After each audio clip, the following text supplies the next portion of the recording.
இந்த பையனை பிடிச்சிட்டு போய் கண்ணை கட்டி இந்த பையனை கூட்டு போய் கண்ணை கட்டி அடிக்கிறான். காலுக்கு கீழே கல்லை வச்சு பெரிய இரும்பு பைப்பால் அடிக்கும் போது அந்த காலில் முட்டிக்கு கீழே அடிச்சு ரத்தம் ஒழுகி சரியான ட்ரீட்மெண்ட் கூட கொடுக்காம இந்த பையனை வேணும்னே ட்ரீட்மெண்ட் கொடுக்காம சாகடிச்சிருக்கான். இதுல டாக்டரும் குற்றவாளி. அந்த டாக்டர் ஒழுங்கா ட்ரீட்மெண்ட் கொடுத்திருந்தாருன்னா இவனுக்கு மூச்சுத்திறல் ஏற்பட்டிருக்காது. யாரா இருந்தாலும் காலில் அடிபட்டு ரத்தம் ஒழுகி ஓடும் போது அதை பல்மனரி எடிமா டியூப் அஸ்பீசியா என்று சொல்லுவார்கள். நுரையீரலில் நீர் கோர்த்து மூச்சுத்திறல் ஏற்பட்டது என்று சொல்வார்கள். நான் பல வழக்குகளை பார்த்திருக்கிறேன். சிவந்திப்பட்டி காவல் மரண வழக்கு, பாலச்சின்ன அடித்து கொலை செய்யப்பட்ட வழக்கு, பேச்சுத்துறை வழக்கு, இப்படி பல வழக்குகளை பார்த்துட்டேன்.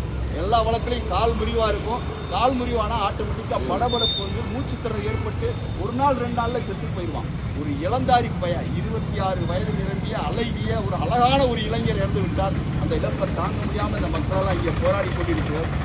என்ன செஞ்சிருக்கிறோம்? திருப்போணத்தில் அஜித் என்பவர் அடித்து கொலை செய்யப்பட்டால் காவல்துறையினர் அடித்து கொலை செய்யப்பட்டால் அவருக்கு உடனே 40 லட்சத்தை நீங்க நிவாரணமா கொடுத்தீங்க. அவருக்கு 40 லட்சம் நிவாரணமா கொடுத்தீங்க. அடிச்சு கொண்டு அத்தனை போலீஸ் இன்னைக்கு ரிமாண்ட்ல இருக்கான். டிஎஸ்பி மேல கூட எஃப்ஐஆர் போட்டிருக்கீங்க.